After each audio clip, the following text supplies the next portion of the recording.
যখন মরণের সময় হবে রে বান্দা, আজরাইল 1 সেকেন্ড আগেও আসবে না, 1 সেকেন্ড পরও আসবে না। যখন সময় হবে মালাকুল মউত সামনে হাজির হয়ে যাবে।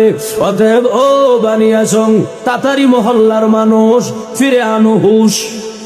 আমি একটা কবিতা কয়া যাই, তবে আমার কবিতা ওই দেখা যায় তাল গাছ হবে না।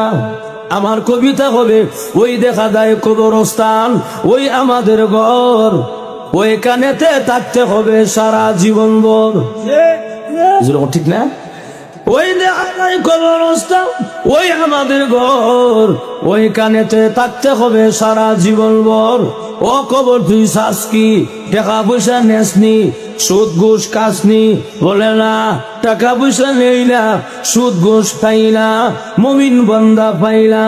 একজন যদি ভাই এমনি জান্নাতের বাগান হয়ে যায়। এজন্য আল্লাহর রাসূল আরেক হাদিসের মধ্যে বলেন, আল কবরু রাউযাতুম মিন রিয়াজিল জান্নাহ আও হুফরাতুম মিন হুফারিন নার। যদি ঈমান আমল ভালো হয় কবরটা জান্নাতের বাগান হয়ে যাবে, ঈমান আমল যদি খারাপ হয় কবরটা জাহান্নামের গাড়া হয়ে যাবে। ভাইয়ারা আমার, জাহান্নাম এবং জান্নাত দুইটা অপশন দেওয়া আছে ভাইয়ারা আমার।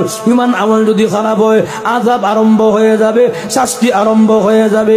ঈমান আমল যদি ভালো হয় চিন্তা নাই, টেনশন নাই। কবর রাখার সঙ্গে সঙ্গে একজন ঘোষণাকারী ঘোষণা দিবে, ওয়াল বিসুহু মিনাল জান্নাহ ওয়া ফিসুহু মিনাল জান্নাহ। আমার বান্দাকে জান্নাতি পোশাক পরায়া দে, আমার বান্দাকে জান্নাতি বিছানা বিছায়া দে, এবং কবর থেকে একটা ছিদ্র কইরা দে জান্নাত বরাবর, যেন আমার বান্দা কবরে ঘুমায়া ঘুমায়া জান্নাতের আরামায়েশ ভোগ করতে পারে।